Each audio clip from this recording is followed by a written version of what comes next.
Vous l'aurez compris par le titre et par la présentation, je suis sémioticien d'une part et je travaille en ce moment, parce que c'est un projet financé, Savoir, CRSH, que j'ai obtenu il y a 3 ans, sur la télé-réalité. Je suis content de dire qu'on est le premier projet en français financé par le CRSH autour de la télé-réalité, avec ma collègue Stéphanie Boisvert, qui est à l'École des médias également.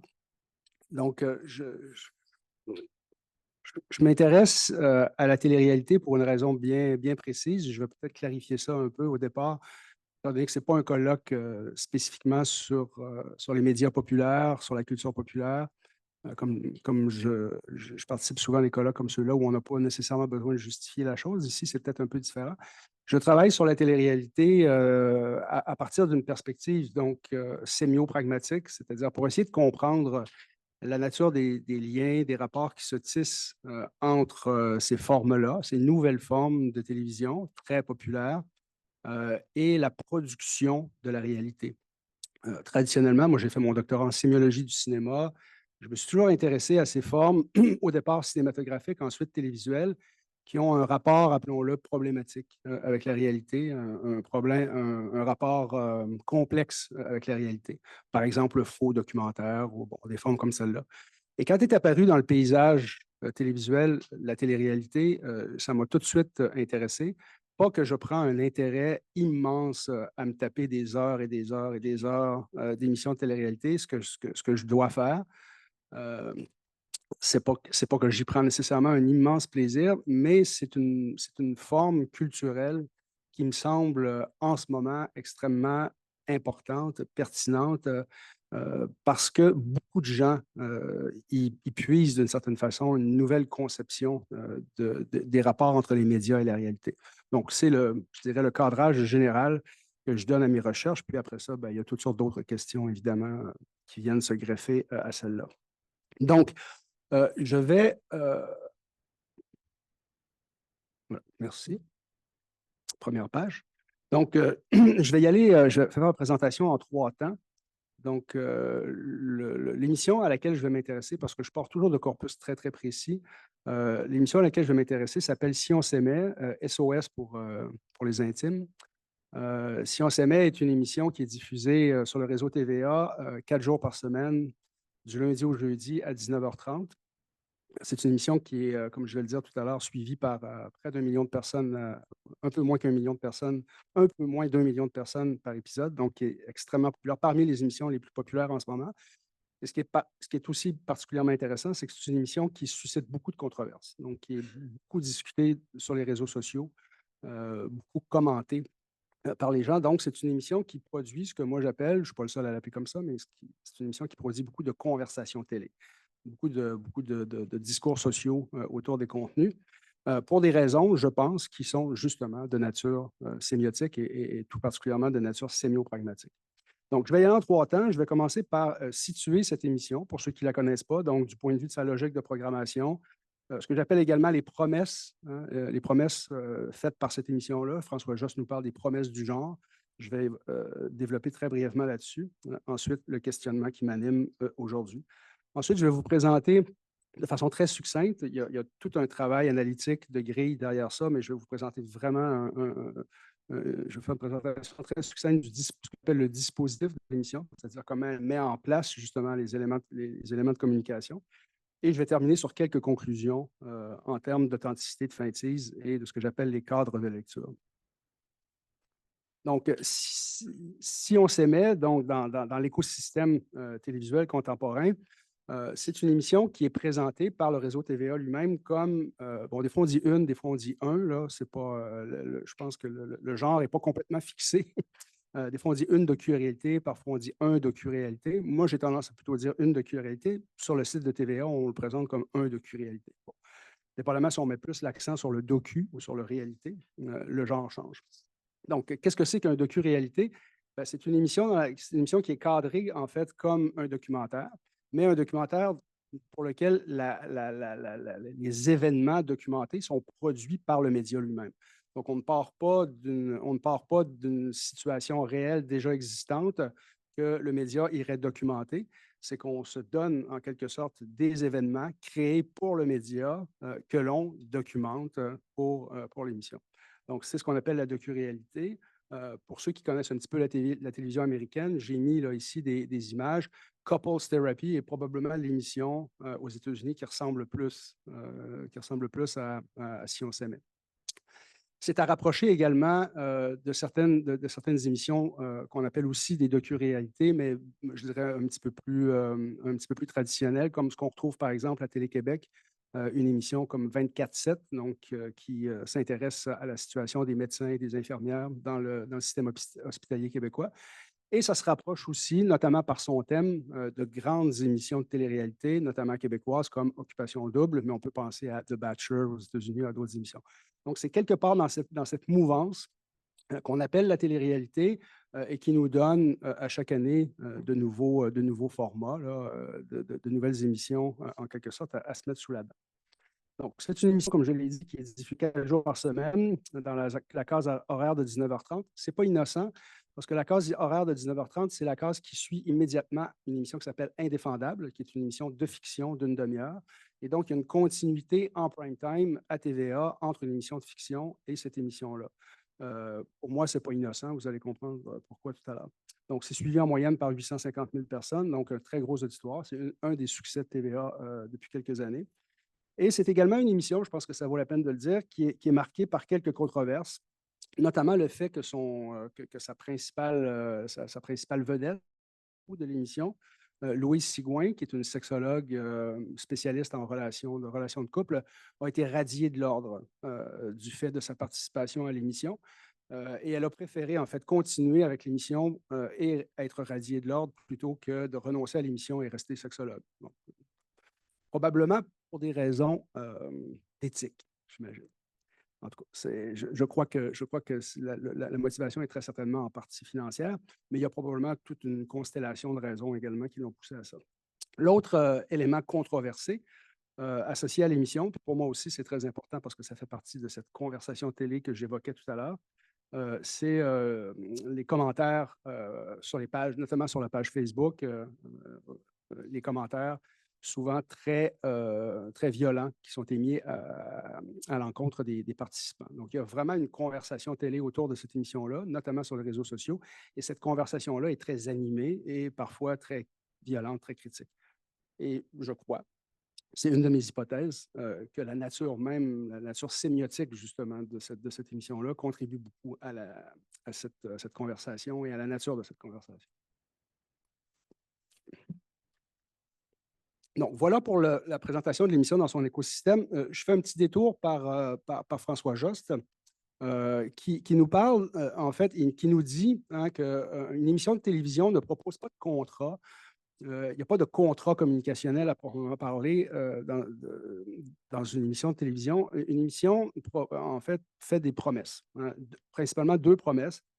Il nous dit, une émission de télévision fait une promesse ontologique et fait une promesse pragmatique, ou habituellement une promesse ontologique et quelques promesses pragmatiques. De quoi s'agit-il? Ben, la promesse ontologique, c'est le genre, c'est le genre de l'émission. Si vous proposez une comédie, ben, c'est parce que vous faites la promesse que vous allez faire rire. Si vous proposez une émission d'information, ben, vous faites la promesse que vous allez respecter d'une certaine façon un certain cadre de présentation de la réalité. Si vous proposez une émission de télé-réalité, ben, c'est un autre type de promesse. Alors que la promesse pragmatique, elle, renvoie davantage à l'environnement, appelons-le commercial, publicitaire de l'émission, c'est-à-dire tout ce qui accompagne l'émission dans sa promotion. Alors ici, je vous lis le petit paragraphe qui présente l'émission sur le site de TVA. Ça va nous aider à comprendre un petit peu de quelle nature est cette promesse. Donc, Si on s'aimait est un docu-réalité qui suit des femmes et des hommes entre 30 et 60 ans qui souhaitent vivre une expérience relationnelle unique, accompagnée par Louise Sigouin, experte en accompagnement relationnel, c'est ça. Alors maintenant, il l'appelle plus sexologue, il l'appelle experte en accompagnement relationnel. Depuis 25 ans, nous serons témoins de leur cheminement qui a pour but de les aider à briser des patterns et à apprendre à mieux aimer. Le couple formé de Guillaume Lemétivierge et Émilie Bégin, c'est un vrai couple dans la vie. C'est un couple de vedettes très connu du public et particulièrement du public de TVA. Donc, le couple formé par ces deux personnes accompagnera les téléspectateurs dans cette aventure surprenante. On va voir tout à l'heure, quand je vais présenter le dispositif, de quelle nature est cet accompagnement. Alors, très, très rapidement, comment je problématise cette question-là et quelle est ma question de recherche? Ici, qui va guider le reste de ma présentation.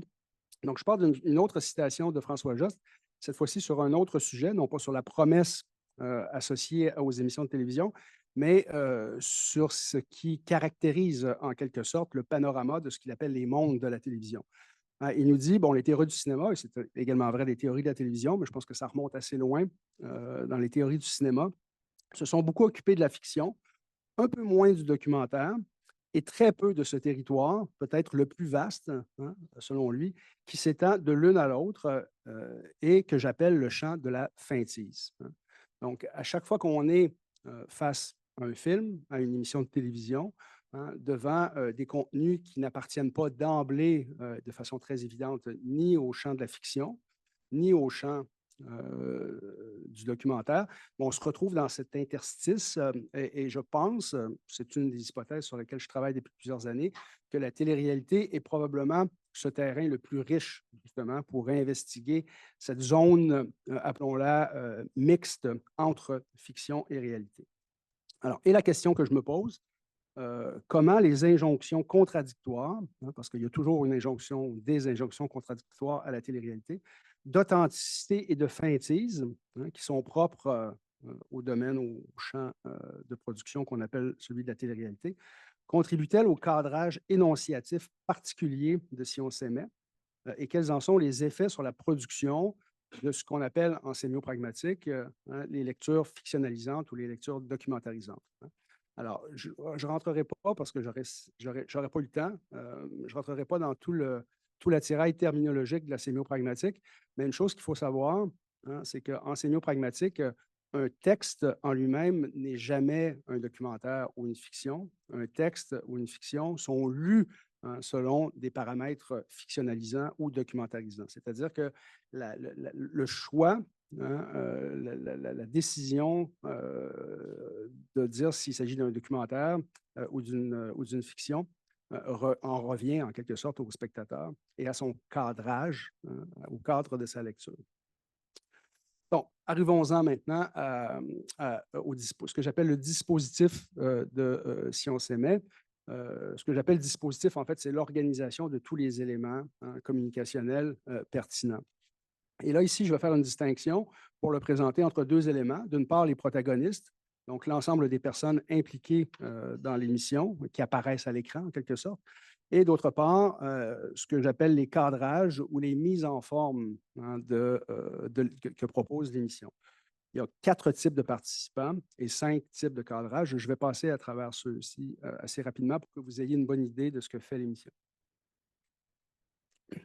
Donc, les protagonistes, il y a d'abord les participants. Ce sont des personnes qui ont décidé de s'engager dans l'aventure de cette émission-là, qui se sont inscrits, qui ont été sélectionnés par la production pour éventuellement former des couples qui vont ensuite être suivis hein, pendant environ une quinzaine de semaines à travers un certain nombre d'activités et où ils vont tenter de développer une relation de couple. Hein. Donc, au départ, ils ne se connaissent pas. Hein.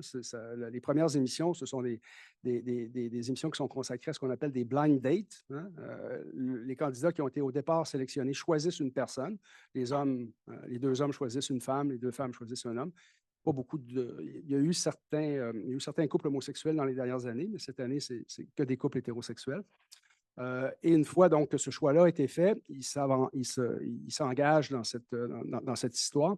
Et ce qui est particulier, ce qui donne vraiment sa particularité au dispositif de l'émission, c'est que par ailleurs, ces couples-là sont, en même temps qu'ils participent à différentes activités où ils vont apprendre à se connaître, et où ils sont bien entendu filmés pendant qu'ils font ces activités-là, ils sont amenés à entrer dans une démarche, appelons-la thérapeutique, ou en tout cas d'accompagnement par l'experte en accompagnement relationnel, la sexologue radiée, Mme Sigouin, qui les aide à ce qu'elle appelle à aller au-delà de leur pattern, parce que Mme Sigouin a une conception de la psychothérapie, et notamment de la sexologie thérapeutique dans laquelle tout le monde arrive dans une situation, dans une relation de couple avec des patterns et doit surmonter ces patterns pour vivre le véritable amour. Bon, c'est un peu le degré zéro là, du discours que l'émission tient. Donc, des participants, ensuite une spécialiste de l'accompagnement relationnel. Ensuite, il y a ceux qu'on appelle dans l'émission les animateurs. Ils ne sont pas véritablement animateurs parce qu'ils sont complètement à l'extérieur de tout le dispositif. On les voit ici à l'image. On les voit dans l'image qui est au centre de la deuxième colonne, hein, l'image numéro 2 de la deuxième colonne. Ce sont donc des vedettes qui, en fait, sont en position de regarder les segments auxquels on assiste en même temps que nous et ils commentent sur ce qui se passe à l'écran. Donc, ils sont en position de téléspectateurs. Ils viennent, d'une certaine façon, nourrir la conversation télévisuelle autour de ce qui se passe entre les candidats. Parfois, les commentaires sont cyniques, parfois, les commentaires sont amusés, parfois, les commentaires sont enthousiastes. Ils ont en quelque sorte la posture, ils ont la fonction d'occuper une posture spectatorielle et d'accompagner donc les spectateurs dans leur lecture des situations auxquelles on est confronté. On les appelle les animateurs, mais en fait, ce sont plus appelons-le des accompagnateurs là, ou des spectateurs délégués dans le cadre de l'émission. Et ensuite, bon, il y a un certain nombre d'intervenants. Merci. Il y a un certain nombre d'intervenants également. Les intervenants sont des personnes qui viennent intervenir dans les relations de couple, des amis, des parents, qui servent en quelque sorte d'environnement et de contexte immédiat aux personnes. Donc, ça, voilà pour les protagonistes. Maintenant, il y a un certain nombre de cadrages. Chacune des petites images que j'ai mises ici correspond à un cadrage particulier. Il y a ce que j'appelle les dates, ensuite ce que j'appelle la thérapie, entre guillemets toujours, là, bien sûr, ce que j'appelle les relations, ensuite la conversation télé, puis la conversation amoureuse. Les dates, ben, c'est toutes ces scènes où on suit les candidats, par exemple au bowling, au théâtre. Non, ils ne vont pas vraiment au théâtre. Ce serait plutôt au parc, par exemple, faire une activité, à la piscine, comme on les voit ici, à la piscine. Donc, ce sont des rendez-vous amoureux, appelons-le comme ça, durant lesquels ils discutent, puis ils avancent supposément dans leur relation amoureuse. Il y a un autre cadrage qui est le cadrage thérapeutique, quand on retrouve soit une personne seule ou soit le couple en thérapie, entre guillemets, avec Louis Sigouin, donc en échange avec Louis Sigouin, qui les aide en quelque sorte à cheminer dans leur relation amoureuse. Il y a ensuite ce que j'appelle les relations, c'est-à-dire ces scènes où on voit les candidats être en relation avec leur environnement immédiat, famille, amis, comme je le disais tout à l'heure. Ensuite, il y a ces scènes ou ces cadrages que j'appelle la conversation télé, où on a les deux animateurs ou les deux accompagnateurs réagissant aux images qu'on vient de voir comme spectateurs. Et il y a enfin un cinquième cadrage que j'appelle la conversation amoureuse, où on a les deux animateurs, accompagnateurs, qui viennent poser des questions à l'experte parce qu'à un moment, quelque chose s'est déroulé dans les interactions entre les personnes qui suscitent une question par rapport à un pattern, par exemple. Et là, ben, on va couper sur une scène où les deux animateurs posent des questions à l'experte en relation. Et là, ben, absolument, ça s'ensuit un échange de type psychologique là, autour de ça. Donc, prochaine diapositive. Donc, ici, je m'intéresse de façon vraiment très... bon, il ne me reste pas beaucoup de temps, je vais y aller directement. Donc, aux effets de ce dispositif-là, hein, de la façon de cadrer la réalité de cette façon. Donc, les effets du dispositif sur la construction de l'énonciateur. Hein, en sémiopragmatique, la construction de l'énonciateur, c'est ce qui est déterminant ultimement de la lecture. Est-ce que la lecture sera documentarisante ou elle sera fictionnalisante? Donc, quelques constats et finalement une synthèse, un constat synthèse. Donc, le premier constat, l'aspect documentaire du dispositif se construit ici sans qu'aucune distinction ne soit établie entre la réalité et le média. Le média produit une réalité totalement feinte qui n'a d'existence que fatigue, c'est-à-dire comme un prétexte à la communication télévisuelle. Contrairement à la tradition du documentaire, hein, qui arrive pour établir une relation de médiation et une relation d'explication, parfois, d'une certaine réalité. Ici, la réalité est indissociable du dispositif lui-même. C'est le dispositif qui produit la réalité dont il s'agit. Deuxième constat, les procédés de mise en forme de cette feintise relèvent essentiellement de ce qu'on appelle en sémiopragmatique la fictionnalisation. Alors, diégétisation, création d'une diégèse, narrativisation, hein, c'est les séquences qui mettent en scène les candidats les uns que les autres sont fortement narratives. Mise en phase, c'est-à-dire la construction d'une énonciation par rapport auquel les spectateurs vont vibrer hein, au rythme des paroles et des actions des candidats qui deviennent ni plus ni moins des personnages. Et également construction de ce qu'on pourrait appeler un énonciateur fictif, notamment hein, via le tabou du regard à la caméra. Hein. Jamais le regard à la caméra n'est permis dans cette émission-là. Ça laisse entendre effectivement qu'il s'agit véritablement d'une diégèse. On est dans un espace qui est beaucoup plus proche de la fiction que du documentaire. Donc, le tabou du regard à la caméra, mais aussi la mise en contraste des espaces. Hein, le fait qu'on se promène d'un espace thérapeutique à un espace d'interaction, évidemment. Que le cabinet soit mis, le cabinet de thérapie soit mis en relation avec l'espace domestique et avec l'espace public, ça contribue fortement à la diégétisation de l'espace, de cet espace où circulent les candidats, mais aussi via la position d'extériorité des animateurs. Hein. Les animateurs ne sont pas dans cet espace-là parce que c'est un espace séparé. Hein. C'est un espace qui est fortement narrativisé, diégétisé, et donc auquel les animateurs eux-mêmes n'ont pas accès. Et là, ici, je fais le contraste, par exemple, avec une émission comme Occupation Double, où on a le même genre hein, de déploiement d'espace, mais où l'animateur est intégré hein, comme un animateur de jeu, hein, ce qui ludifie beaucoup les rapports entre les personnes et ce qui tend à créer un espace ludique plutôt qu'un espace fictionnel ou documentaire. Et finalement, donc synthétiquement, il en résulte, selon moi, hein, une proposition de monde qui a toutes les caractéristiques énonciatives des univers fictionnels sans que soit levée pour autant la suspension de la croyance. Donc, un monde qui s'affiche comme authentique, hein, c'est une des promesses de l'émission, hein, c'est sa promesse et les effets qu'il produit, sans jamais reconnaître, même du bout des lèvres, qu'il est le produit d'un travail de mise en forme du réel. En quelque sorte, un mensonge, hein, comme l'attestent notamment les réactions très, très fortes à chaque année des anciens participants envers la production.